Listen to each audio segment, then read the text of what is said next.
Hi, friends. This is John. Welcome to the Regenerative Agriculture Podcast, where we have all kinds of fun conversations related to soil health and plant health and public health and how we can collectively create the better future that we all know is possible. I'm here today with Troy Swift. It's a conversation I've been looking forward to for some time. There is a lot of benefit. There are many, one of Charlie Walters' sayings from Acres USA fame many years ago. Charlie's now passed away, probably close to 20 years, but he used to have this phrase that was frequently repeated. He said, "There's only there's a select group of farmers who get to have 40 years of experience. Entirely too many growers have 1 year of experience 40 times." And I've been looking forward to having this conversation with Troy because I think he embodies the growers who truly have had a long run of experience, a cumulative experience, and who've remembered past experiences in informing future decisions. So, Troy, thank you for being here. Give us a little bit of context of your operation and the scope of your work, your history, your pathway. What's brought you here? Okay. Well, John, first of all, thank you for inviting me on the podcast. I've been uh, listening to you a long time, and I consider it an honor to be here. I uh, I'm a first generation farmer. I didn't plant a pecan tree till I was 42 years old, and uh, so now I have 27 different years of experiences that all mold into what I hope is making me a smarter farmer. But I didn't start out farming. I was in the canoe and kayak and whitewater industry as a young man, and I ended up because we built boats out of carbon fiber and fiberglass and composites. I ended up in the composite jet engine business, and worked at the only factory in the world that builds stage one fan blades for GE 90 engines, which go on Boeing 777s. And I started on the floor as a person that built parts and ended up as the manufacturing manager. In that experience, I was taught to solve problems with data and use data to solve problems to drive emotion out of the problems. That way, people couldn't point fingers at each other. Bottom line was use data to get to the root cause, which is a good agricultural saying as well. It's interesting because there is this concept that I've spent a lot of time thinking about is that ultimately humans make almost all decisions based on emotions. We like to define ourselves as logical creatures, but we're really not. We're mostly emotional. Mostly. And once somebody feels threatened or gets defensive, the logical thinking often goes out the window. So so uh, when I changed to regenerative agriculture, let me finish this thought and then we'll go to that. But when I changed to regenerative agriculture, and when I do presentations in front of people, I don't stand up in front of them and say I'm going to show you how to farm or teach you how to farm. I'm I'm going to tell them here. I tell them here's what I'm doing, and if it works, I'm going to tell you, and if it doesn't work, I'm going to tell you. And I back it all up with data and testing. I One thing I've got to get across in this transition to regenerative agriculture. This is important to everybody, I think, is that we can't do it. We're not going to convince people if we just think we're doing it because it feels good or we're tree huggers, in my case, or some reason like that. We need to have empirical data best as we can and show it to the farmers. And that's how we're going to convince them. Well, particularly in the current macroeconomic environment and context, if you go back to the comment you made earlier about decisions, logical decisions going out the window the moment we become fearful or we become concerned about risk, and that's the thing that almost all growers are. We're almost all in that zone right now because of the macroeconomic factors. That's right. So market conditions is a reason to change to regenerative agriculture, in my opinion. And I'll tell you my logic. The reason I changed from by the way, I started my regen journey about 2019, and I had pecan trees that that were 12 years old had gone into production, and uh, they began to die actually, and it was slow. But when we had extreme situations like extreme heat or extreme cold or dry, I started losing them. And I asked some scientists. I associate with scientists all the time. I asked them to come over and look at my trees and tell me what was wrong with them. And of course, they said, "Well, we don't know. It's either the root stock or the soil." And I said, "Well, I don't believe it's the root stock because they're not all doing it, and it couldn't all be root stock anyway because root stocks are born of different seeds. And even though they know the mama seed, they don't know the daddy seed because pecans are wind pollinated." Um, so I said, if that's the case, then the only thing I can do is learn about the soil and see if I can find a way to have the soil work for me. And so I started studying the soil and asking other scientists questions, and I finally ended up a man named Bob Whitney, very famous agricultural person in Texas, referred me to a man named Dennis Perz, Perz. He said, you need to go see Dennis. So I called Dennis, and I went to see his orchard, and I had never met the man. And he said, just drive up to the orchard. I'll be in the barn. Never met him. He's older than me. I drove up, got out of my truck, walked into his orchard, and before I ever met the man, just looking at his trees and the orchard floor, I said, "Man, there is something good going on here." And I proceeded into the barn, and he had an old style flip chart in the barn waiting for me. And he began to tell me about soil biology and mineral balancing, among other things. And he introduced me to a lady named Betsy Ross, who Steve Diver used to work with, as a matter of fact. And she was a organic oriented person. She had a company called Sustainable Growth Texas. So she came to visit me and loved my orchard because of the biodiversity I have. But she was organic, and I'm not organic, still not certified organic. I'm not really planning to do that. But uh, anyway, that changed everything. And then I really began studying the soil, worrying about carbon more in the soil. Started changing my fertilizer system drastically.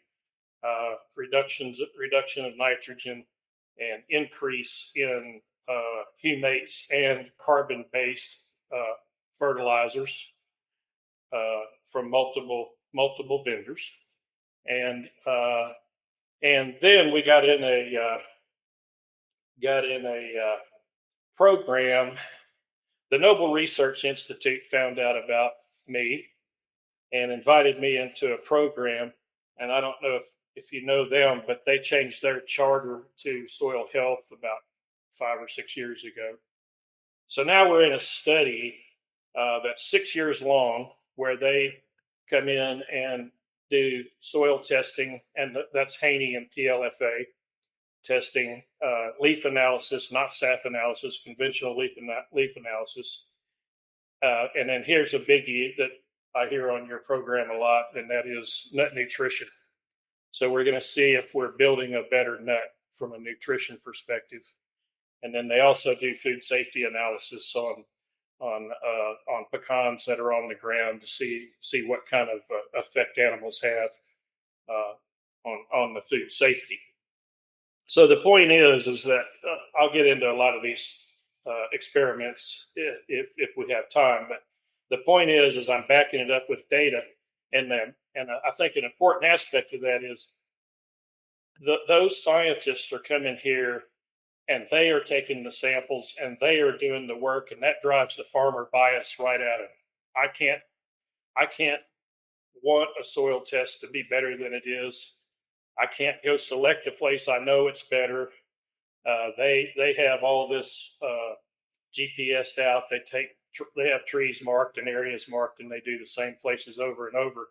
And then what I do, my part of the deal, is I supply them with all the data, all the inputs I have done to that particular piece of property, when I did it, what I did, and how much it cost, and how much labor and electricity and diesel and the whole works.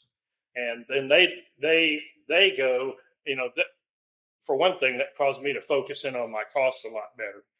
But the other thing is they analyze it, and their job is to tell is to decide whether this type of a management system is financially superior to some of the other systems. Some of them are conventional. So it's a long-term study, uh, and it should drive a lot of the fallacies and guessworks out of this regenerative ag effort. Yeah, so Troy, we have lots of fun conversations to get into about the data, what it is that you've been discovering. But before we go there, give us a bit of the context of your operations. You're growing pecans. What region, what soil type, what kind of scale? I'm in Central Texas. If you draw a line from Austin to San Antonio, I'm about halfway between them and 12 miles east. I'm in the Blackland prairies of Texas on the San Marcos River. I'm a small pecan grower. I have two farms. One is 60 acres. One it's 66 acres, and the other one is 200.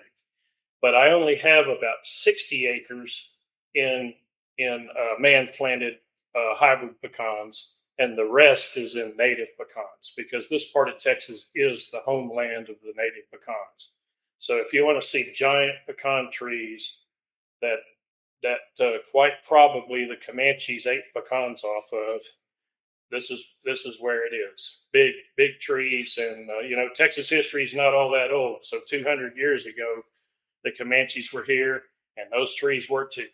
So I like when I give tours of my property, I like to point that out and put it in perspective. But so I don't do anything to the natives. I see natives as, if you want to correlate it to animals, I see native pecan trees. You say they're like the buffalo, and the man hybridized trees are like modern milk cows. You don't treat them the same. So the natives I leave alone. They were doing their thing before we knew anything about pecan farming. But the hybrids, they make bigger pecans that take more energy, and so we do farm them, and we do crop load management on those as well. Uh, so one of the things I have changed. Let me again to give you an idea of what it looks like. Let's talk about a 35-acre field has 600 trees in it. Most of those trees are Pawnee variety and Caddo variety. Now you might notice in pecans you hear a lot of Indian names. That's because in 1955 the USDA started naming all their releases after the American Indians to honor them, because the Indians used to live in the river bottoms, like where I was talking about, where the natives are. And so the first variety was released in 1955, and it was Comanche. That's the first one they named after the Indians. Uh, but this 35-acre orchard, these trees are on 50 by 50 spacing, and they're 18. The big orchard is 18 years old, full production, and takes pecan trees about 10 years to come into economic production. They will bear fruit earlier than that. But as these trees came into production and their energy needs went up and they grew, I had to change the management style. One of the biggest changes is I quit mowing, and that is a major paradigm change for old pecan farmers. In fact, What's happened to you? It no longer looks nice and neat. You're no longer managing well. that's right. And so one of my friends that's going down this journey with me, when he's doing presentations, he has a little picture of me there that says, "We quit mowing." Troy says we don't have to play golf in this orchard. So we don't have to play golf there, so it doesn't need to look like a golf course. What it needs to be doing is collecting the sun's energy and transforming that energy via photosynthesis into what the plants and the soil microbes need. So now our grass is really tall. In fact, it's as tall as I am in some places. Uh, but we quit using herbicides completely. Now, if in traditional pecan farming, it's not unusual for the entire orchard floor to be killed with herbicide. And the old thinking, and there's still that thinking now to, by some, is that those plants are stealing nutrients and water. And of course, I don't believe that. I never did believe that all the way. I never did have a bare orchard floor, but I did used to mow. So mowing is a major savings. If you eliminate mowing, that's labor, it's diesel, it's machine maintenance, and plus you're doing the volunteer ground cover a big favor. It can grow and be biodiverse.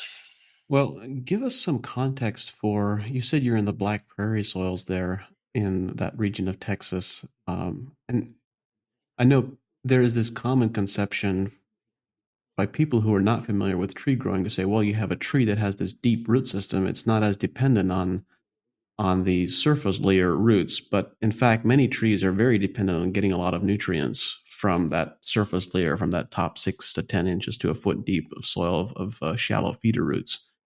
But you have these deep black soils. I think, if I'm not mistaken, you've got pecan trees that are on 50-foot spacing, and they've got these massive root systems. So, how much are they competing with the grasses for nutrients and so forth on the soil surface? Really? I don't think they're really competing at all. I think they're working symbiotically. Yeah. Um, it is true that a pecan does have a very deep root. It has a deep tap root. Even when you plant a bare root young tree, you still got to dig a hole 30 inches deep to get it in the ground. But uh, but really, most of the root mass is in the top 18 inches, fanning out under the canopy, and in fact, about 1.5 times the diameter of the canopy. And so that top foot is very important to those trees uh, for gathering water. The tap root's really kind of a survival root and a mechanism to help the tree stand up and wind. So are so are the lateral roots though. If you plant a pecan tree wrong, it's more prone to blowing over in a hurricane than it is if it's planted at the right depth. But there's still some scientific evidence that says when you have really young trees, there's some competition going on. But I'm doing an experiment now with newly planted trees with Dr. Amit Dingra, and there's no herbicide being used, and these trees are growing as fast as any trees I've ever grown. And So it's not when just because of the biochar. yeah, so now that you're no longer mowing, what does your soil cover look like? What's the species composition look like? Johnson grass, Bermuda grass, silverleaf nightshade, which is hated by the cattle people, uh, mustards, uh, Well, it sounds like lots, it sounds lots like of, it. lots of forbs and grasses. Well, all the things that you named, given names, I think, are all universally hated by someone somewhere. Yeah, but they're not hated by me. When you have those, and we only mow one time, and that's right before harvest, just for so the harvester can pick the pecans up off the ground easier. But again, it still doesn't need to be a golf course. If you have ground cover like that, first of all, it's just like any agriculture. You can get in and out of the orchard a lot faster in rainy periods or wet periods, and also the dust is held down. If you want to see a dust storm, go watch a pecan harvester harvest on dry soil. It's terrible, and so that ground cover performs all those photosynthetic resource functions, as well as, of course, erosion and dust and keeping the soil cool and and those type of things. So, in my opinion, and I've heard it on your podcast before too. I think what's the definition of a weed? Well, I don't have any weeds. I don't have any weeds. I Yeah, have ground cover that's performing a function. you have volunteer ground cover. You don't even have to plant it. That's right. And I tried planting some, and it did very well. I tried some Yeah. triticale and forage collards last year. It all grew very well, but it did not come back. and Yeah. and I let it go to seed, but it didn't happen. And Yeah. so I'm just going to let what Mother Nature wants to grow there. I'm going to let it grow. Yeah. Yeah. So you started this transition. You started giving us some context and some explanation of the transition. Then you began talking a bit more about your farm. What in addition to changing how you mowed, or no longer mowing, what else started changing in 2019? What are some of the other things that really started that you began doing differently? Well, the main one was my fertilizer planting.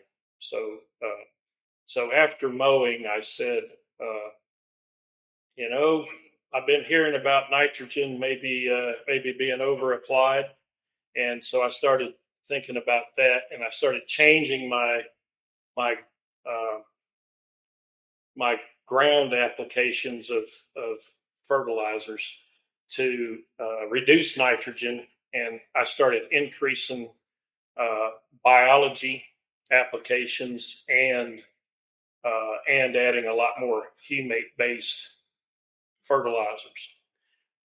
Over those years, back then I would have been doing probably between 80 to 100 pounds of actual N, um, then I cut it in half and I went down to about 40 to 42 pounds of N. Didn't see any detriment at all, and so then once I started applying the biology, uh, I just cut the nitrogen out. We're not using it anymore, and that's a real paradigm change because in pecan trees, the old way of thinking is you needed water, zinc, and nitrogen, and so the nitrogen I've taken out, and I've done another thing that most people don't do, but it's becoming a little more common now, and that is spread wood chips orchard wide. So in pecan farms, we have to cut a lot of limbs because the trees get too big. It's called hedging, and traditionally those limbs were pushed to the end of the orchard and burned. But now people are grinding them up and putting them in manure spreaders and spreading them thin over the top of the orchard grass, and that's what I'm doing. And we're studying the data for the farms that are doing that, and we're having pretty remarkable increases in uh, plant available nitrogen, and we're also uh, seeing our pH drop, which is a big deal because when you're at 8.2 or 8.3 pH to begin with, if you can start dropping those top decimals off of there, get down to 8 or 7.9, you're starting to really improve the availability of some of the micronutrients like zinc and manganese that become very difficult for a plant to access at high pH. Another thing we did, and I think this is very important, and it's also very cost effective and easy, and that is Johnson Sioux bioreactors. I built 6 Johnson Sioux bioreactors and put different inputs in them to see which recipe worked the best. Now, I'm growing trees, so I want a high fungal to bacterial ratio. At least that's what the information I've read says. Now, there's a little bit of argument about that because some of those plants in that ground cover might want a higher bacterial to fungal ratio. Okay, but high fungal to bacterial ratio, and that's completely achievable with Johnson Sioux bioreactors. And unlike most of life, the easiest recipe turned out to be the best, and that was just wood chips, like you would get from a crew chipping for the power company. If I see them, if I see them chipping, I go give them my card and I tell them where to go, and I'll take as much as I can get. Uh, so now you say, well, how do you know that? Well, like I said before, I had it tested. So I took these 6 recipes and sent them to a microscopy lab. Sorry about that, and had it analyzed for fungal to bacterial ratio and harmful pathogens and all that sort of thing, amoebas and nematodes, things of that nature. And it's very high quality, very high quality, very alive, And the good thing about Johnson Sea bioreactors is they're totally passive, except you have to water them 1 to 3 minutes a day. And you wait a year.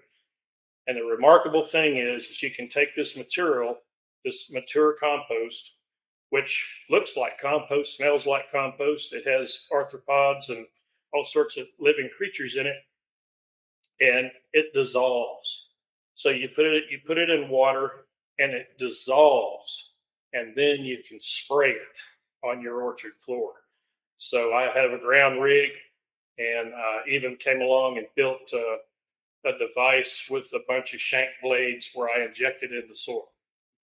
So I spray it and inject it. I'll sometimes throw some algae, liquid algae in there, and some humates, and I've even applied your soil primer that way, as a matter of fact. Yep. And so that's the big changes, and no nitrogen. In fact, I decided to look up. I do apply some foliar nitrogen, but to put it in perspective, I used to do 45 to 90 pounds or 100 pounds of actual N per acre. Now I'm doing 2.4 Wow. All via right. via foliar. Let's. I wanted to get into this earlier when you were talking about it, and I want to come back to the Johnson Sioux and the compost extract work that you're doing as well. But when you were speaking about nitrogen, and you're now down to 2.4 pounds, how did the trees respond from a vegetative growth perspective? Did you see reductions in vegetative growth? Did you see reductions in nut size? How did the trees respond to that? No, I saw better growth. Wait, Um, what? yes, that's right. I saw better growth. Now it is true that the shoot growth this year might have been a little shorter than it had been, but the nut size and the nut quality and the nut quantity and the leaf size. I've done leaf size analysis too, by the way, and it all stayed the same or got better. But the real deliverable, the pecans, we're seeing higher yields than ever, and we're also having very high quality. And we prove that by sending those pecans to the Texas Pecan Show, and we compete against every other pecan farmer that participates, and we do very well in that competition. In fact, we've won the best pecans in Texas 2 times, and that's a pretty big deal. Don't win it all the time, but I usually do place by variety in our East Texas show and our state show. This year for the variety Macono, I won first place for that variety, but not the best pecan in Texas. They do it by variety, and then they pick one, and that's the best pecan. That's the grand champion. So I have won that twice. So when people will say, "Well, you can't grow pecans like that," I say, "Well, just go find my sample at the shop, at the pecan show, and we'll see how you stack up." So, Troy, kind of been gunning for this narrative that there should be the expectation of a yield loss early on during a transition period, because that has not been my experience. That has not been my observation of the growers who do go through a transition, who are managing agronomy well. And I don't know anything. I'm hearing your story for the first time, but I'd love to hear what happened with yield trends as you started this transition. So as I went through the transition, I did not have a dip. As I started, it all just kind of stayed the same. And pecans are known to be alternate bearing anyway. And in man planted orchards, we can manipulate that a little bit by making sure they get what they need. And natives, they just do what they do. But it kind of stayed the same until about the third year of really intensively doing this. And after I expect the biological amendments and the carbon and all the things I did had a chance to kick in, because these are perennials, right? I mean, they don't respond the next day. They're perennials and they're pretty big. So it takes a little while. But to answer your question, last year, one of those varieties, Caddo, did 4 times what they've ever done. So 4 times what they've ever done. And I had other areas, Desirable and Nakono, and some other varieties that did between 2 and 6 times what they had ever done. And I had a couple of spots that did the same this last year. Now, last year on those Caddo, they were so heavy, I had to do crop load management. In other words, I had to hook a shaker up in July and shake them off, shake a lot of them off before the tree expended the energy to fill the kernel. And you have to wait till they get big so they're affected by the shaker, but you do it at what's called the water stage when they're full of water, but before the nut dough is being formed. Shook them off. I had PhDs. I had a PhD who was not too fond of this regenerative ag, standing in knee deep grass. And I said, "You tell my guy when to quit shaking," because he was experienced at that, just so he could see it. And that's a different story, but I do want to talk about it a little bit. But anyway, I shook those trees last year, and then we still had 4 times what they'd ever done. And those trees are again very heavily loaded. So the Pawnees are also very heavily loaded. We're going to set a record there this year. So if I'm following your narrative here, it sounds like you've, at least in a couple of years instance, you no longer have the biennial bearing challenge. How has biennial bearing been for you over the last half a dozen years since 2019?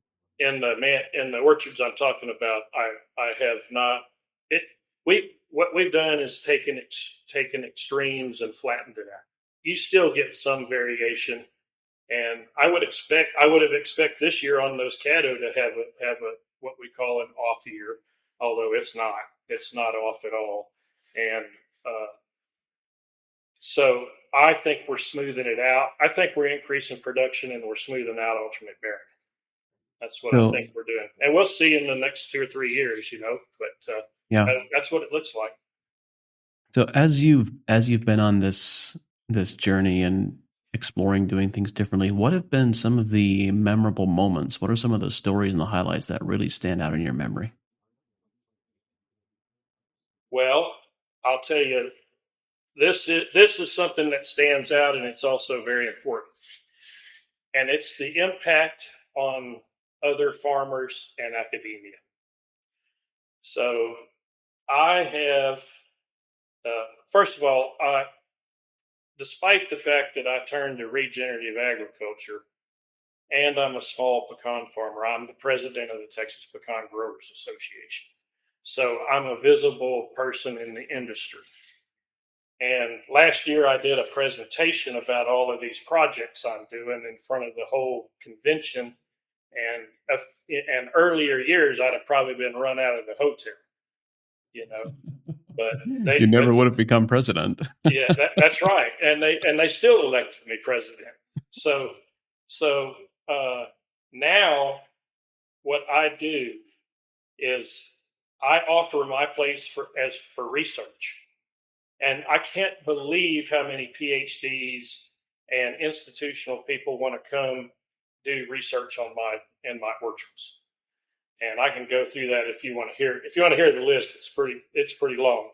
But the point is that people that used to think bad of this are now joining up, and this is true even for major institutions like Texas A&M. They're the big ag school down here, and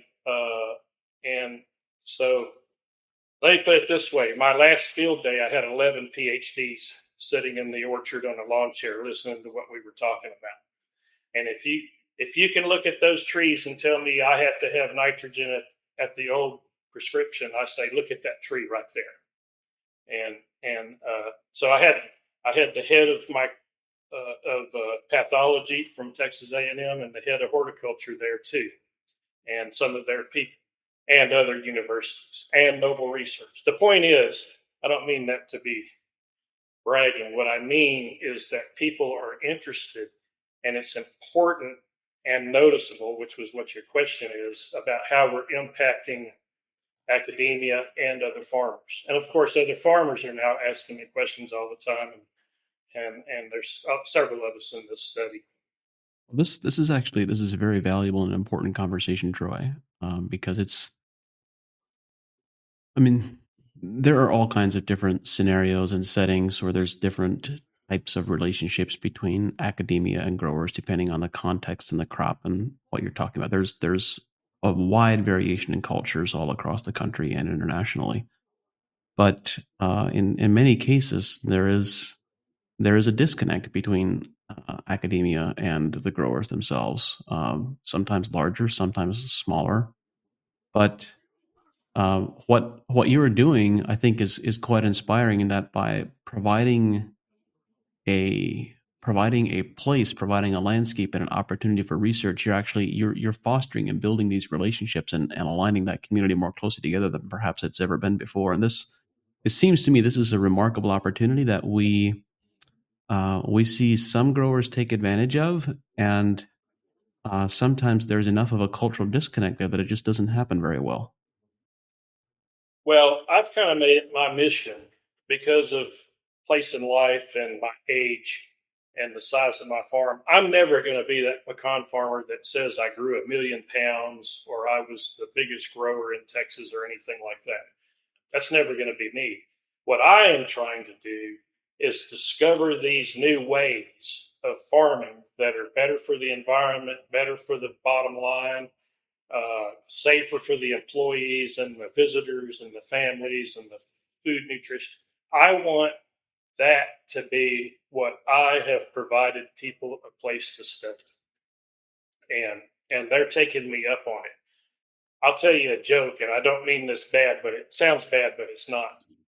We were standing under one of my trees the other day with a whole bunch of scientists and PhDs, and one of the scientists looks up at my tree, and he doesn't find anything wrong with it. He says, "Well, I don't see anything wrong here. What's your biggest pest?" And I said, "Usually PhDs and university people." And then I said, "No, no, not really. I really want you here. I really want you here."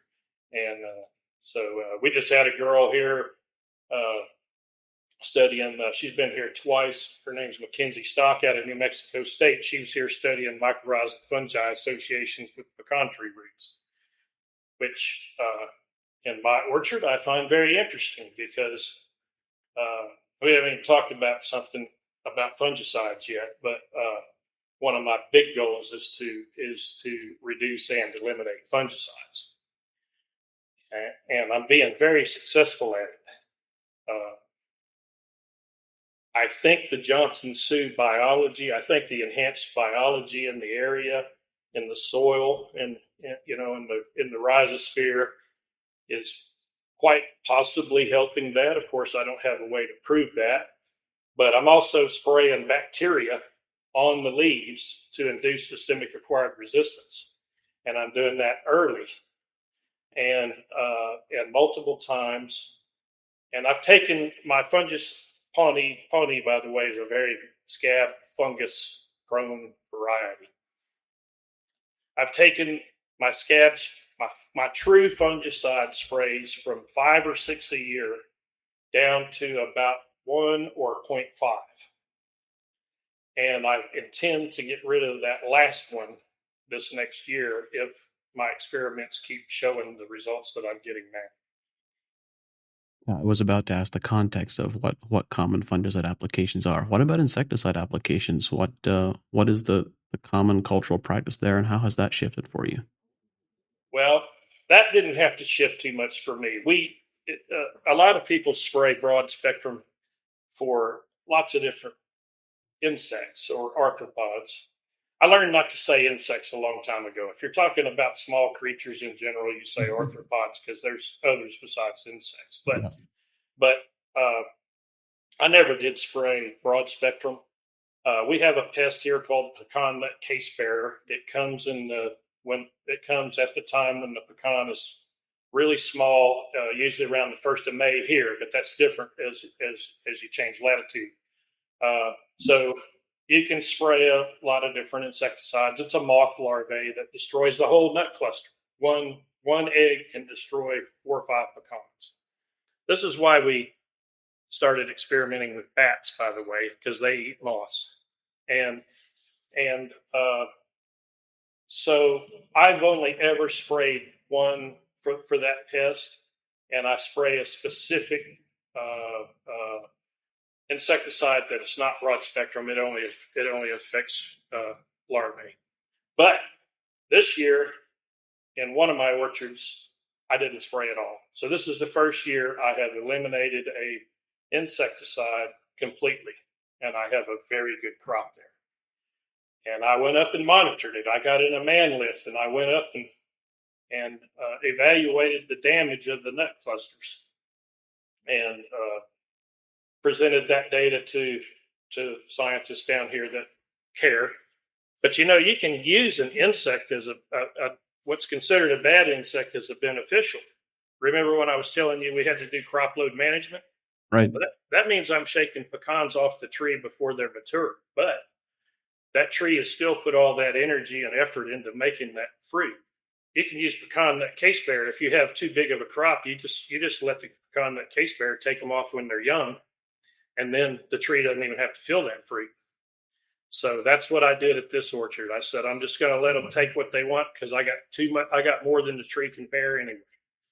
And if you let them overbear, then you start an alternate bearing cycle, and you also will have crop quality problems at that year because the tree doesn't have enough energy to fill all the nuts.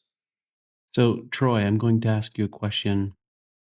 Um, you were describing the story of a friend of yours standing underneath the trees, and you were asking for their perspective on when to stop shaking.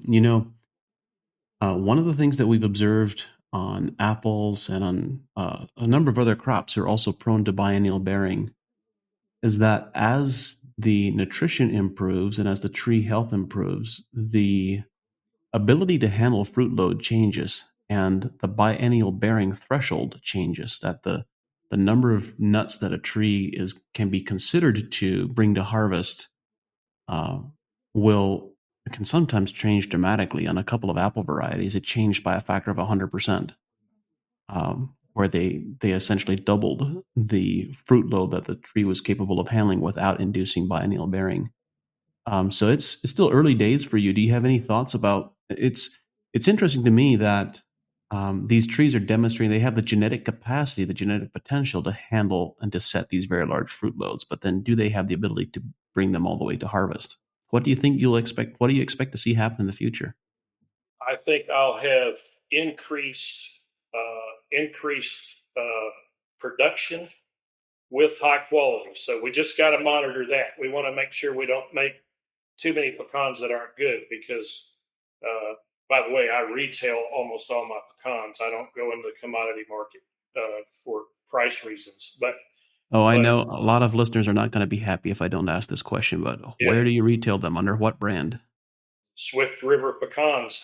Swift River pecans. All Swift right. River Well, pecans. It's easy to remember that because my last name is Swift. I live on a river and I grow pecans. So it's Swift River pecans. yeah, we'll include a And link in we the show notes. yeah, and we have a website. Uh, but I think the alternate bearing is going to. I think the variation is going to reduce. I think the yields are going to go up, and I don't know if I've said this in this podcast, but you kind of did a while ago. Here's the deal: no matter what I study, and I study a lot, or who I listen to, whatever. The bottom line is if you can have a healthy soil and all the things it takes to make a healthy soil, your trees or plants or whatever you're growing, that's really the bottom line. Remember when I said root cause a while ago? Well, that's really where this happens. If you have a healthy soil, you have a very high biodiversity both above and below the soil. And that includes large animals all the way down to bacteria. Uh, your trees are going to be in a healthier environment, and and they're going to have more water naturally because of the organic matter. And by the way, I have a saying that I also, if I'm doing presentations to people, especially skeptics, I would say if you don't believe in any of this biology and you don't believe in this, uh, the photosynthesis, bringing energy and carbon into the soil, if you don't believe all that, that's okay. But just believe this: every 1% of organic matter in your soil has 15 to 25,000 gallons of water holding capacity per acre. And nobody can argue against the fact that the South and the Southwest, particularly Texas West, has a serious water problem. Yeah. And so I use the term countermeasure to drought. And I like to use that term countermeasure because people that are my age understand that word, countermeasure to drought. It doesn't mean it's going to prevent drought damage, but it gives you a big tool to fend off drought right off the bat.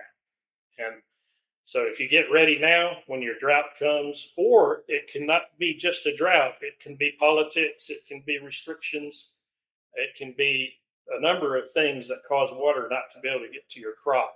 So I use organic matter as a way to get ready for drought by demonstrating its water holding capacity. You know, a friend of mine described how he went to, I forget if it was a county commissioner meeting or if it was a regional water planning commission meeting, but they were having this conversation about the need to conserve and store water. And so there was a proposal on on the table for significant investment in the hundreds of millions of dollars to build water storage, to build water storage capacity. And he stood up in the meeting and gave them a 20-minute overview of the capacity of organic matter to store and hold water. So he said, what you should be doing with the hundreds of millions of dollars is instead of investing it in water storage infrastructure, you should be investing it in incentivizing farmers to hold water in the landscape. And because it is equally as effective there for your purposes, for what you're looking for, every drop of water that is conserved and that is held in soil means that there's less irrigation requirement. And your money will have a much bigger impact there and go a lot farther there than it will in storage infrastructure, by like an order of magnitude or more. Actually, I think by almost 20x, there was a bigger water storage per dollar spent in soil rather than in storage lagoons and lakes and so forth. And so it's just that it's such an obvious concept for those of us who are familiar with this idea, but having it crystallized and juxtaposed to say, here's option A and here's option B to people who are actually in charge of having those conversations and making those decisions, I think was a very powerful moment. Yeah, that's a very good point. Uh, and it's really not just farmers. You know, if you can teach soil health and water holding capacity to residential areas, to people, to parks, to cities, that all counts too. Yeah. And so that is one of the main.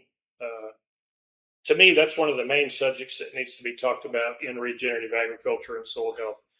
That's, in fact, it's probably the most important. You can't do anything without water. And in fact, there's a joke. You know, you've probably heard it when you start a field day or something, and somebody smart will stand up in front of the crowd and say, what's your most limiting nutrient?" And people will often say, "Well, it's nitrogen," or "my manganese is real low," or something like that. The answer is water. The answer in this part of the world, in West Yeah. here, is the nutrient is water. And so I think that's very important. Well, the answer in your part of the world is water. And when you go further east to high rainfall environments, I mean, there's seasonal variations. Some seasons, and we have drought periods here in the east. But once you cross a threshold of about 40 inches of annual rainfall, I think the most common and most significant limiting factor is carbon dioxide, which is equally ignored and invisible for most people. Yeah, Well, it's even more ignored and more invisible than water. yeah. Yeah. Well, so that, that brings us then to the I didn't ever pay attention to CO2. before this, right? And now in the Haney soil test, and part of the soil health score is the CO2 burst. And so, it's a measure of how, it's an indicator of how alive the soil is. And so now that I study the Haney soil test, and I met Rick Haney one time, by the way, but I look at that. I look at the organic matter, obviously, and the soil health score and the nitrogen savings. Look at all that stuff in the Haney soil test. But CO2, and there's a PhD that works down here that often brings up. It's no wonder that the stomata are on the bottom of the leaf to be able to It's get not them. accidental. Yeah, It's it's not not accidental. accidental, is it? Yeah, Yeah. yeah. My goodness, Troy, there's still a number of conversations that I want to get to, but let's dig into nut quality. You've mentioned that you've placed very highly in a number of these competitions. You've been a champion of some of the competitions. Have been the ultimate winner. Um, what are those quality parameters that you're really striving for? What do the competitions get judged on? Is it flavor? Is it texture? How are your nuts performing from a nutritional profile perspective? The nutritional data is not done yet, and we're looking very much forward to that. But it will be coming soon. But that's not what the contest is based on. So there's about 1,000 different varieties of pecans that have been hybridized over the years. But understand, they all started. The genetic homeland is the native pecan, and the giant native pecan forest, if you will, groves that are along river bottoms in this part of the world. Pecan tree is a riparian tree, and so native pecans are generally smaller and have a thicker shell, which means they have a lower nut meat content by percent. So the way you grade pecans, let's just make a simple example. If you take 1 pound of in-shell pecans, weigh it accurately, and then you hand crack it. So let's say it weighs 1 pound, and let's say there's 60 pecans to 1 pound. So one of your answers is count. How many does it take to make a pound? Then you hand crack them and you keep what's edible. And what that means is what is sellable edible, not what I would eat just because I don't want to throw it away. Okay, what could you sell? Which means if you have stink bug damage or dark areas or wafers or dust or something in them, that you have to throw those out. Anyway, if you get a half a pound of edible, then it's a 50% yield. Okay.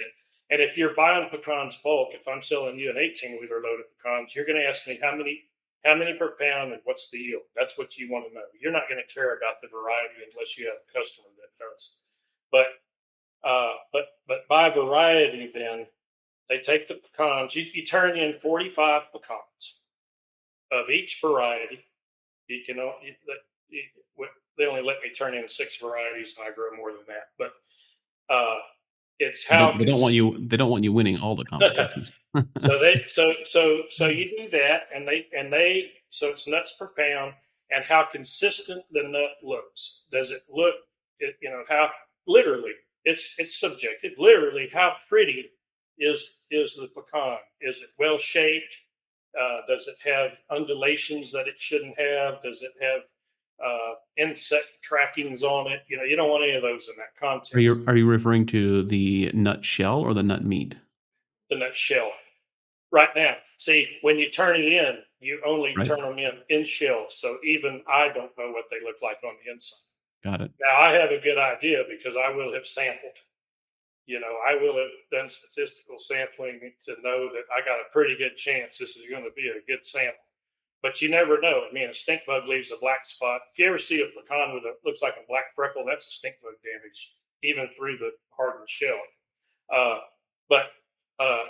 So it's that, and it's nut meat yield, and then it's what the kernel looks like. How pretty is it? What color is it? They like golden colored kernels, no blemishes, and well filled out, like even all the way to the tip. So this is kind of pecan scientist, pecan nerd stuff, but those are the things they're looking for, and really, it's how well filled it out it is and what it looks like. Ironically, taste is not part of the contest. What? That's right. It's not. Isn't that oh my goodness, that's American consumerism and food consumption in a nutshell. We don't care much about flavor, but we only care what it looks like. It's like buying red apples on a grocery store shelf that are nothing more than a packed skin of carbohydrates. Yeah.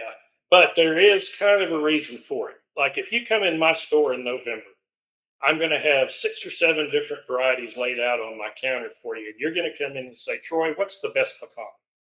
And I'm going to say, that's not for me to figure out. That's for you to figure out. And then I will hand crack the different varieties and start handing them to you.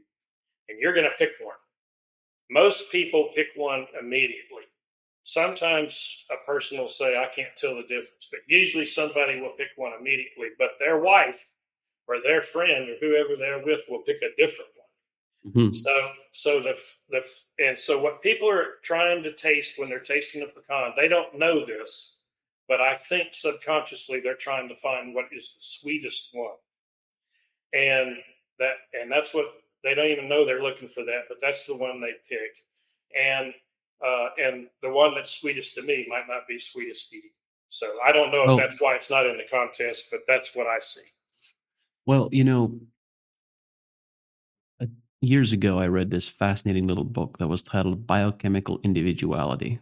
And it was essentially a description of the science as it was understood at the time of why and how things taste differently to different people, because they have different receptors, different receptor sensitivity based on very slight chemical differences and biochemical differences in their body. And it's like we understand that people don't like all flavors equally. Some people prefer one flavor, and others have a passionate dislike for it. And we assume, or at least I used to assume, that it was just based on historical patterning and conditioning from when they were children.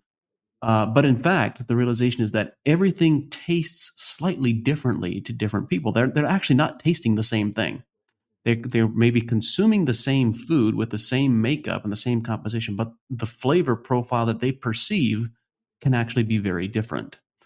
And this is in fact something I think we should celebrate. It's why one of the contributing factors why we have uh, hundreds of apple varieties and tomato varieties and so forth is because there are all these flavor and aroma variations, and that if we actually optimize for flavor and aroma, um, often there's also a correlation with nutritional value. So, uh, come on, Troy, you're the president of the organization. You have the ability to lobby to get taste included in the parameters, and it absolutely should be there. Yeah. Well, I can lobby for it. I don't know if I'll get there or not. So, but taste certainly does matter in retail. So when you have people tasting the product, they will definitely select one. Well, and it matters Usually, for you with your retail brand. I mean, you yeah, have a direct to market brand, so people mhm, absolutely will care about flavor and yeah. quality. And here's another thing. This doesn't have anything to do. It has to do with pecan quality, but not the contest. But what people don't understand, and this is an industry problem, and it's very important. Pecans are supposed to be light colored, golden type, the kernels that you eat. When you buy pecans, and this is particularly true out of the pecan belt, in other words, not in the South, when you buy pecans at the grocery store and they're dark like root beer, those are no good. They have not been stored properly and they're rancid. And Oh yeah. the retailers will still sell them. And unfortunately, for people that have never had a good pecan, they buy that. They think pecans are no good. They won't ever buy another one in their life, and that's really bad for the industry. So people come in here all the time, and I give them one of those taste tests, and they go, "Wow, I didn't have any idea pecans tasted like that." And that's how we have to get that education out, and the right way to store them is frozen, and they're good for 2 years, and Yeah. they'll maintain the color and the taste. Yeah. So Yeah, this is a great point, Troy. That proper storage. There's something similar that happens with walnuts. And let's talk a little bit about astringency. So we know walnuts. I forget the name of this compound right now, but for so many people, when you taste a walnut, there is this slight aftertaste, this slight astringency aftertaste. And one of the things that I've had the absolute joy of experiencing is getting walnuts that are really high quality, grown in a regenerative system with lots of plant species diversity and with very good nutrition. And that astringency is gone. They have no aftertaste at all. And it's this remarkable flavor profile that it doesn't have any of the negatives that are sometimes associated with walnuts. And it's my understanding that pecans can also have from the tannins and so forth that are associated with it, they can also have this slight level of astringency. How is that influenced with tree health management and nutrition management and so forth? Have you observed anything at this point? Well, let's, for one thing, we can let the native pecan speak for itself. Native pecans taste great. They're not as marketable because they're not as big, and they're harder to harvest because the trees are giant. But a lot of people really like natives, and native pecans is the true definition of sustainable agriculture. I mean, they've been doing that for hundreds of thousands of years with no help. So they're often very high quality. The improved varieties, if they're well filled out and lived in healthy soil, they're gonna taste really good. Now, empirically, to answer your question again, we are doing the nut nutrition analysis, which includes flavonoids, and we're going to find out whether or not we are actually building a better pecan by by using the soil health principles and the reduction of all the pesticides of all natures. Roy, we started this conversation by you describing your background, your professional background, and using data to make decisions, and all the data that you're collecting on your operation. And we've had a great conversation so far, but we've not talked about any of your data. So what has your data been revealing um, that you've found intriguing? The biggest one, Well, actually, let's back up just a step. yeah. You spoke about your soil analysis data that you're collecting, the Haney analysis, and so forth. Mm-hmm. Give us a bit of an overview. What are all the various types of data that you are collecting? Well, everything on the Haney soil test, which does have some traditional uh, elemental and mineral type stuff on it, but the important thing there is the organic matter and the nitrogen savings. And so, also with the Noble data, I was just looking at it a while ago.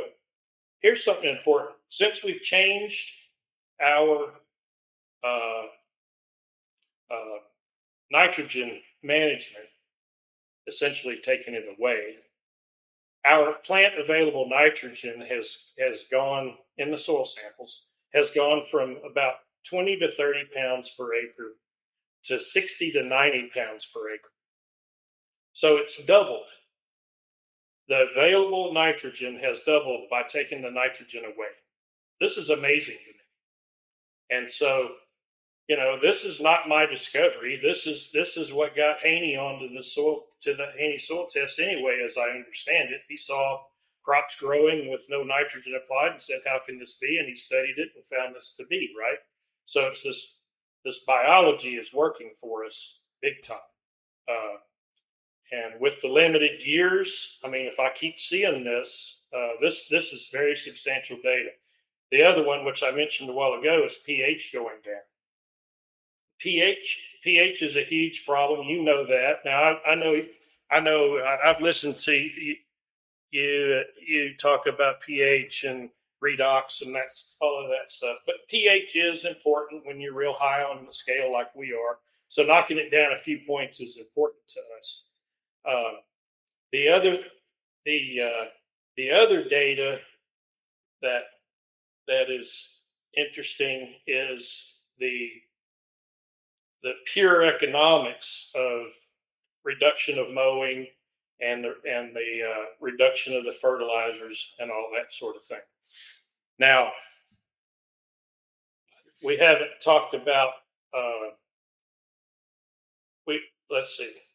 We haven't talked about the bats yet. So this is data. I won't spend a lot of time on this, but we got funded by the Brown Foundation $50,000 to study what bats are eating. And so we send the guano to a lab called Species from Feces, and we've learned what they eat. And you don't want to be a bug around a bat.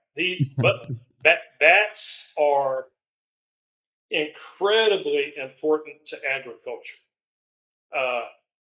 That if you look at a Pareto chart, and I have Pareto charts of what they eat. Okay, beetles of all sorts. In fact, if you look at bat guano on a sunny day, it crumbles, it's shiny because it's beetle worms. All right. But on the Pareto chart, you have beetles, you have moths. Now, moths is one of our main pests, but it's also a major agricultural pest. The point is that these things are important for all agriculture, not just pecans. Next is mosquitoes and flies. Now, mosquitoes and flies is important to everybody. Nobody likes that. And think of it from a cattleman's perspective, which is a big deal in Texas and everywhere. Flies as well. Okay, they also eat cockroaches and ants and termites. And then here's a biggie for all of agriculture: they eat stink bugs. And so that's one of the data things that's important. But I could go into this. I could go into the soil analysis too long for this podcast. Well, let's talk a bit about the bats and bat populations. I was inspired years ago, about I don't know, half a dozen years ago. We moved to the home where I now live, and I'm surrounded by in a fairly wet area. Let's say it that way. Very heavy clay soil, very high clay content. A fairly wet area. There's two rivers that are one is a half a mile to the east and one is a half a mile to the west of where our house is. So, as you might imagine from that explanation, this is a very mosquito rich area, to state it very diplomatically and mildly. And I was inspired by this story of, I think this dates to the mid 1900s, 1940s or 50s. There was a doctor in Texas who was out to solve the malaria issue. And he was able to get funding to build these giant bat houses. And there's photos floating around on the internet of this guy. They built these bat houses, timber framed. I think the structures were something like, I want to say they were 30 feet by 30 feet or something like that, maybe even bigger than that. I don't remember for sure. There's a picture of him standing on the timbers of this timber frame structure. That makes you realize how big it had to be, bigger than 30 by 30, but whatever it was, they located these things. They built very large bat houses, and they located them 50 miles apart along the Texas coast and solved malaria as a significant issue. So it's a 50-mile spacing, and that story inspired me to build some bat houses. I looked at the University of Alberta's research and the design research that they've done. I have built a bat house here on our property, and in a matter of a year or so, we've got around 60 bats that are occupying that at certain times of the year. They move around to different locations. And let's just say that our mosquito population and insect population in general has notably diminished. That's why you want them around. I have 17 bat houses in my orchard, and they do move around. We film them, we study them. In fact, that man that you're talking about, I don't know for sure, but quite likely that is Dr. Merlin Tuttle.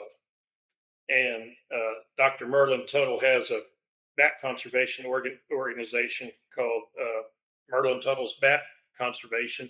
He was the original founder of Bat Conservation International. He's 83 or 84 years old now. I'm on his board of directors, as a matter of fact.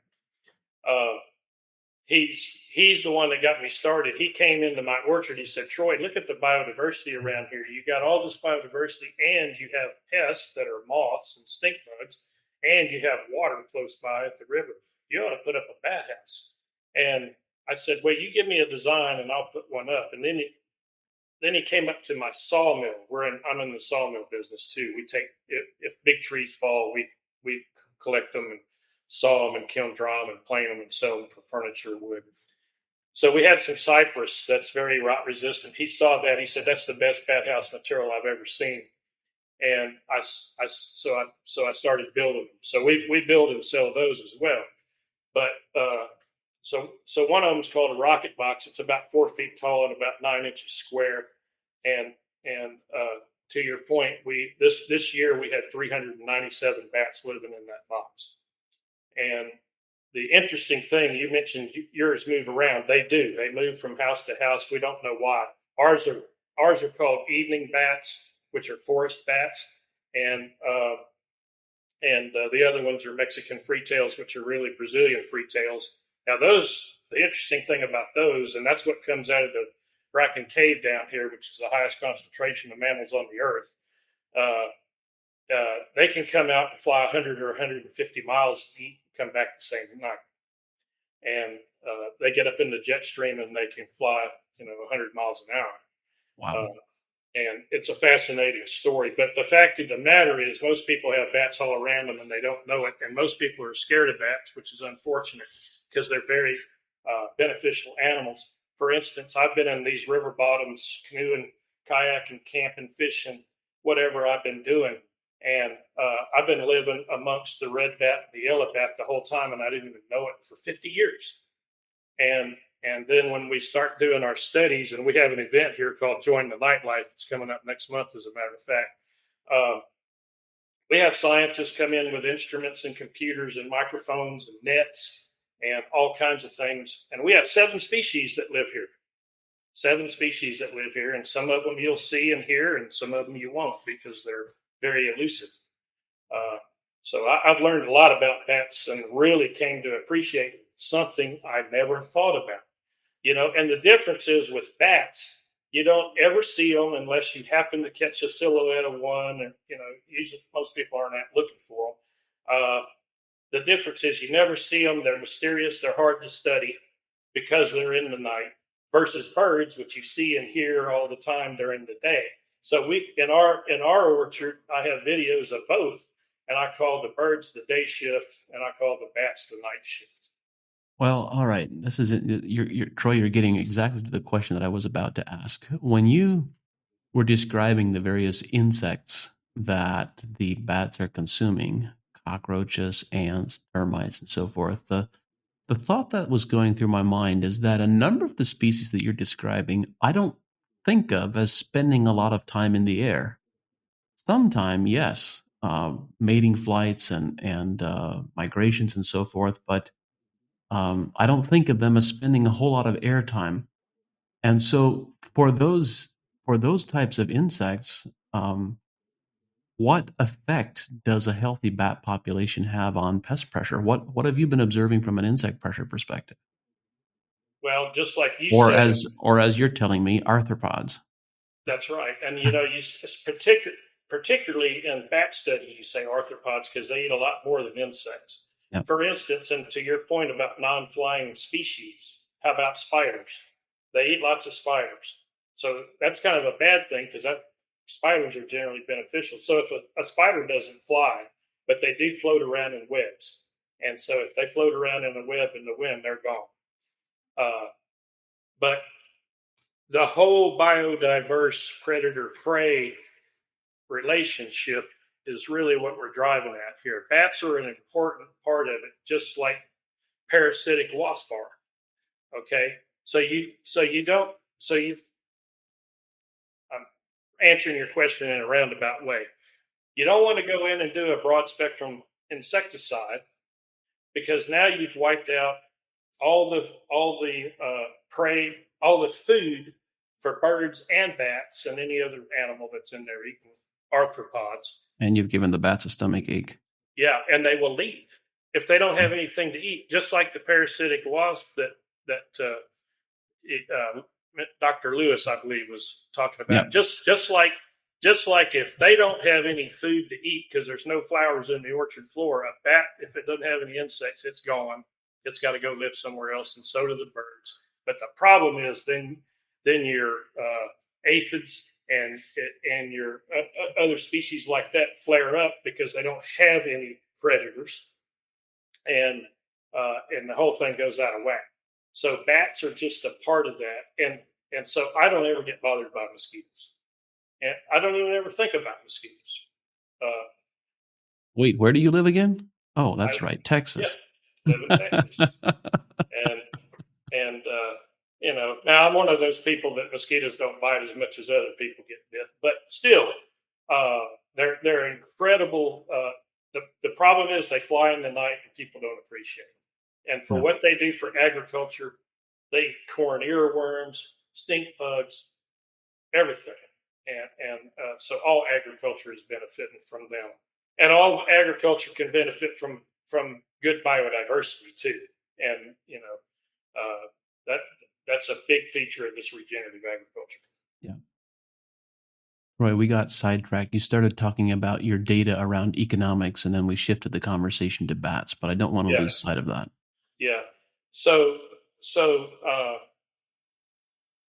I study the leaf analysis and the soil analysis quite a bit, and nitrogen levels are coming up in the leaves. Now we don't use sap analysis, and I'll tell you why. I did try it, and I did get some data, and the reports are very impressive. But it's very hard to get sap out of pecan leaves in the summer.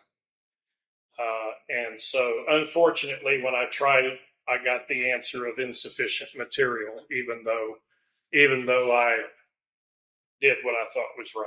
So I think there's some development that needs to go on there for these kind of trees for sap analysis. You can get it out of the young leaves, but the old leaves, very difficult. And even if you're going to study if you want to study leaf bricks, it's just you just can't get it dry. You just can't get it dry. So we're going to probably going to start using pressure bombs or something like that to extract sap out of the petioles in order to be able to have something to measure, even with a refractometer. Okay, back to the data. Growth analysis. Dr. Dingra from A&M and I are doing, we decided to do a 110 tree planting with different treatments of bare root trees, and then monitor them for growth over the next few years. So we planted 110 cans of variety, and we applied wheat-based biochar at 10 and 15% of whole volume, and we applied Johnson Sioux bioreactor non-dissolved compost at the same rates. 6 different types of application randomized in location, and now we're testing the growth rate at 3 feet off the ground by measuring caliper of the trees. And we did 2 different kind of biochar. So that data is ongoing. It's going to be very interesting. But right now, the mineral enhanced biochar tree diameters are the biggest and growing the fastest. I expect that to change as the Johnson Sioux. I would expect the Johnson Sioux and biochar to do better, but that's an experiment. I might be wrong. Leaf analysis. I'm going to take the opposite side of that bet. Okay. For the biochar. All right. You think the biochar is going to win by itself? No, actually, I think I've not seen biochar perform very well from a plant response perspective. When you're measuring microbial communities, sometimes we get a response, although it's inconsistent. But I've not seen plants give a thumbs up saying that they would like to have biochar around. Yeah. Well, that's what this is all about. That's what this is all about. We're gonna find out if it affects pecan tree growth or not. And again, like I said, I'm not biased one way or the other. There's something I want to happen, but we're going to get the real data, and we're going to know it either works or it doesn't. Leaf analysis. N is going up into the acceptable range. I actually had low leaf in, like below 2%, and now we're in the 2.5%. P and K are going up. P is a real problem in the high pH soil here. Typically, I have even been below 0.1, and the minimum really is, we want to be around 0.12 or 1.4 if I'm remembering these numbers right, and we're there now. So we're doing much better on that. Zinc's doing much better, also in the 50 range. And so what I'm telling you is these leaf analysis figures are getting better. There is, though, a challenge to academia, because and I would even say this maybe for the sap analysis, you may have heard this before, but the values that are published for leaf analysis, I'm not sure are really right. Well, I'm sure that they're not. And here's why I say that. Let's say manganese. Manganese is hard to get into plants down here, and the minimum, published is usually 50 to 100 minimum and 300 parts per million at the high. My trees have 14 parts per million, and my buddy down the road that lives by a mine has 1,400 parts per million. Whoa. Okay, and guess what? His trees are functioning very well. They're alive, they're healthy, they make a good crop, and so are mine. And so the thing that bothers me is if I'm a farmer and I listen to the published data and I say, I got 14 parts per million manganese, I better go buy some manganese and spray it. And I do it, and it doesn't have any impact. And I'm challenging whether they need it or not, because the data says I'm doing fine. I mean, the plants are telling me they're doing fine at 14 parts per million when I should have more to have a healthy plant. So that you maybe you can help me out with that. But to me, what's happening in the rhizosphere is somehow that plant is getting what it needs. Yeah, well, I have two thoughts. One is that the way the desired values have been established historically was based on what thresholds deficiency or toxicity symptoms showed up, and not based on which trees were actually healthy as in resistant to diseases and insects. So that's one thought. And the other thought is, based on our sap analysis data, I'm quite surprised by the number of species diversity, or not species diversity, but varietal cultivar diversity that you have in pecans. And you told me there's 1,000 different varieties. That's a lot more than I expected. And I know from work with other plants that other plant species can have significant variation in the nutrient optimal ranges on a variety by variety basis. Tomatoes, for example, are quite variable, as are apples. There's not it's inadequate to just have a target value for apples and treat Honeycrisp and Braeburns and Fuji the same. And I don't have the context or know if this would be true for pecans as well, but I would be surprised if it were not the case to some degree. Well, I think it could be. We see. I discovered something the other day. Remember when I told you I went up in a man lift to look at pecan nut case bearer damage in the nut clusters. So I'm up about 15 feet driving around on a man lift, and in my Pawnee variety I had 11.6% nut cluster damage. This is where I didn't spray. Remember, but that was okay because I had too many pecans. In the same orchard, I have a different variety, Nakono, and I went into it in the same orchard, literally randomly spaced in there, 2% damage. So the susceptibility that season for that pest appears to have been different. I called the scientists. I said, have you ever heard of this? And the answer is, well, we know that there are some varieties that are more susceptible to some pests than others, and we know that. We also know that in aphids. So, What are the what? mechanisms? Yeah, what are the mechanisms? And and uh, and so now that we're on the mechanisms for deterring insects, that brings us to bricks. And uh, so I've challenged these scientists to find a good way to measure bricks in mature pecan leaves. Remember, it's hard to get sap out of them. And I want them to do studies to tell us what that bricks number really needs to be.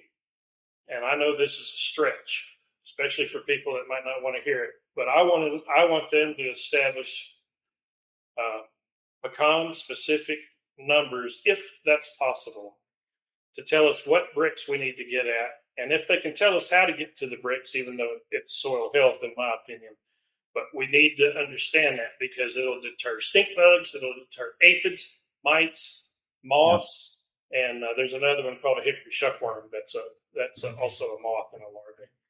Yeah. Now I did a brick study on infested pecan shucks that had hickory shuckworm larvae in it, and it was very disappointing because the answer came back backwards.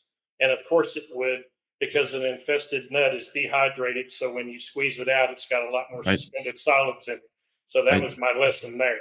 You got to do it before it's infested to figure out which ones get it and which ones don't. And I have not done that.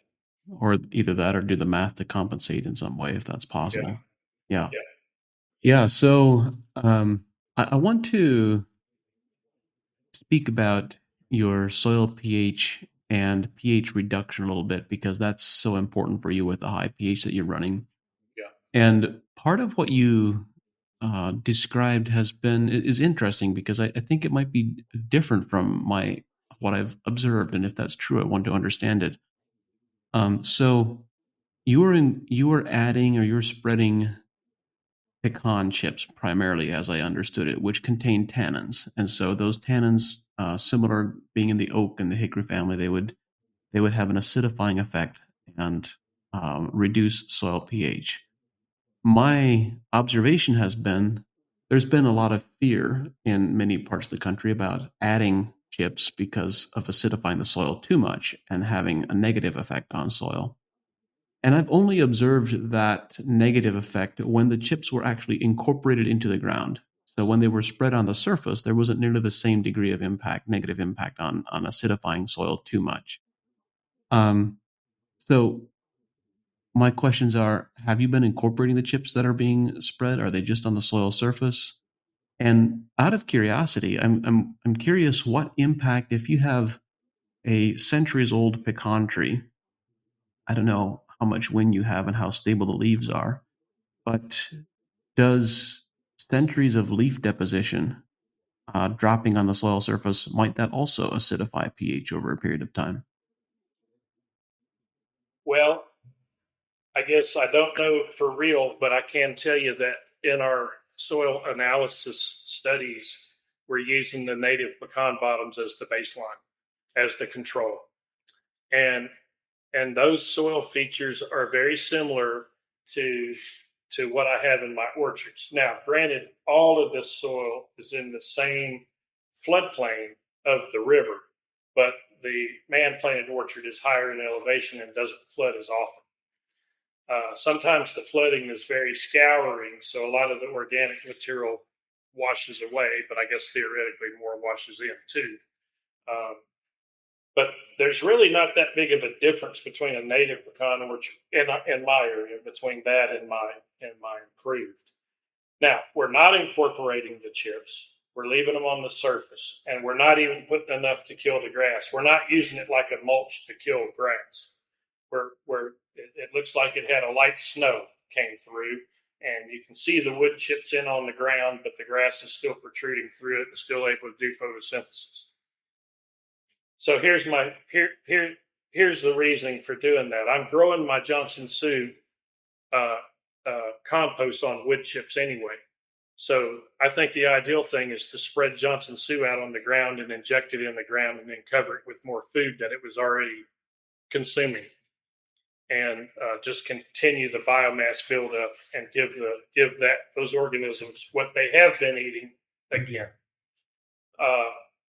A lot of people are concerned about incorporating chips because especially high surface area like sawdust, because it is reported to essentially make nitrogen not available to the plants because the microbes are eating the wood instead of providing nitrogen. Right. There is an orchard in West Texas, happens to be the biggest orchard in Texas, that does grind up their chips and does incorporate them. And they've been doing that for years. And they've been very successful with that. And I haven't seen their soil test data, but I hear that their earthworm population is very good. And I can tell you, I've been to the orchard; it's amazing. So adding high carbon materials to the orchard floor, in my opinion, is a good thing, and it does mimic Mother Nature because Mother Nature has been dropping limbs and leaves forever. Yeah. So I think it's a good thing, and people are starting to catch on to it. Troy, this has been a fascinating conversation. I want to be respectful of your time commitment and our listeners' time as well. I have still half a dozen notes of things I wanted to dig further into what it is that you're doing with the Johnson Sioux extract. You had wanted to talk a bit more about the tree shaking and determining the optimal nut load. There's other things I wanted to ask about as well. But what are the important pieces yet? What are the important parts of your story that we haven't talked about yet? Well, my intention, as I said, is to be a demonstration plot for researchers to come to, and to help the industry in general by really talking about this regenerative agriculture. And it doesn't have to just be pecan trees; it can be anything. Uh, but here's the deal: if it here's what I want to say to academia, and here's what I want to say to the to the regenerative ag world. If we are going to get this regenerative way of thinking to scale in the big picture, I think what we're going to have to do as people in our position is to get the ability to go crop specific and go in and tell a pecan farmer, uh, here, for instance, the example of the bricks. Here's the bricks we need to keep this from happening. Uh, here's the soil organic matter. Here's the microbially active carbon that we need to make a pecan tree grow the best. Here's things like that. These things that we study, and then of course you can say, well, you don't want to drive it back to a reductionist, that reductionist testing where it's just one thing causes this, because that's not true. It's the whole system, right? But we do have to get some attributes by crop or some subjects by crop that proves to farmers that it works. And that's how we are going to get this thing to go to scale. And I challenged the academia, like I didn't tell you this, but I started my last field day. In fact, I think your man was there, Kip was there. I changed the way I do field days. Now, if you come to my field days and you got all these PhDs and people sitting out there that are there, some of them are there to present, right? And they want to present, they want to do their presentation, and they want to leave. I don't let them do that. I start and I say, here's my list of things that I think you guys should be studying. And I hand it out to them. And it was all these kind of things we're talking about, a lot more. And I didn't let them leave until they heard the whole thing. and I didn't let them talk until they heard the whole thing. And they have to hear it. And so I'm making some good progress because I had the same list. We just had a regenerative research topic at the American Pecan Promotion Board, which is we have two federal marketing agencies. We have the American Pecan Council and the American Pecan Promotion Board that have federal marketing orders. they had a regen session, and I did a video because I couldn't be there. I was on vacation, but I did the same thing there. Bring all those researchers in. Here are the things I think we ought to be working on, and I think the people in our that are interested in regen need to challenge their their colleges and their government researchers, whoever that is, to really go look at these things. After all, we are their customers.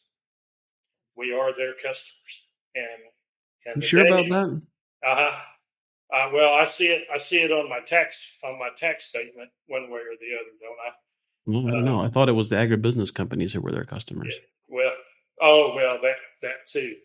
But there is a paradigm change at these universities down here where they are saying we need to be doing what the farmer wants, and the farmer needs to be going to those field days and to those conventions and saying, "Look, it is time for you guys to be studying this stuff because we're not going to do it the old way anymore. You can't do it the old way anymore. We'll all go broke." Yeah. And when we were talking about, I asked you twice about your economics, your economic data, and you gave me a very long-winded answer, but you didn't give me the actual answer, the bottom line answer. What are the economics like for you with this different approach? The economics with me in the old days for the type of farming I was doing was around $2,000 an acre. Okay, two Gross or thousand net? uh, gross expenditure, not counting land prices and all of that. And by the way, I don't know my own land, but inputs. Okay, that includes labor. $2,000 an acre per season, and I'm on track. I'm on track. Well, last year I had one farm at 1,100 and one at 1,500. So I'm going down. This year I'm gonna. I think I'm gonna be in the probably the 900 to $1,000 an acre range on inputs, and I've got to get my price per pound uh, down into the $2, 2.25 per pound range in order to be able to make a decent return on retail. And I won't go into the commodities market until the prices come back up, and we don't know when that's going to be. Well, Troy, this has been a very enjoyable conversation. Thank you for all of your leadership, for your innovation, for your drive. Thanks for your inspiration and encouragement. And I look forward to having more conversations with you sometime soon. Well, I'm planning to go to Acres, so I'll see you there. All right. Well, that's the nexus of where a lot of brainiacs come to have a good conversation. That's right. So again, thank you for inviting me. I'm really honored, and I hope the audience gets some good ideas out of this. The team at AEA and I are dedicated to bringing this show to you because we believe that knowledge and information is the foundation of successful regenerative systems. At AEA, we believe that growing better quality food and making more money from your crops is possible. And since 2006, we've worked with leading professional growers to help them do just that. At AEA, we don't guess, we test, we analyze, and we provide recommendations based on scientific data, knowledge, and experience. We've developed products that are uniquely positioned to help growers make more money with regenerative agriculture. If you are a professional grower who believes in testing instead of guessing, someone who believes in a better, more regenerative way to grow, visit advancingecoag.com and contact us to see if AEA is right for you.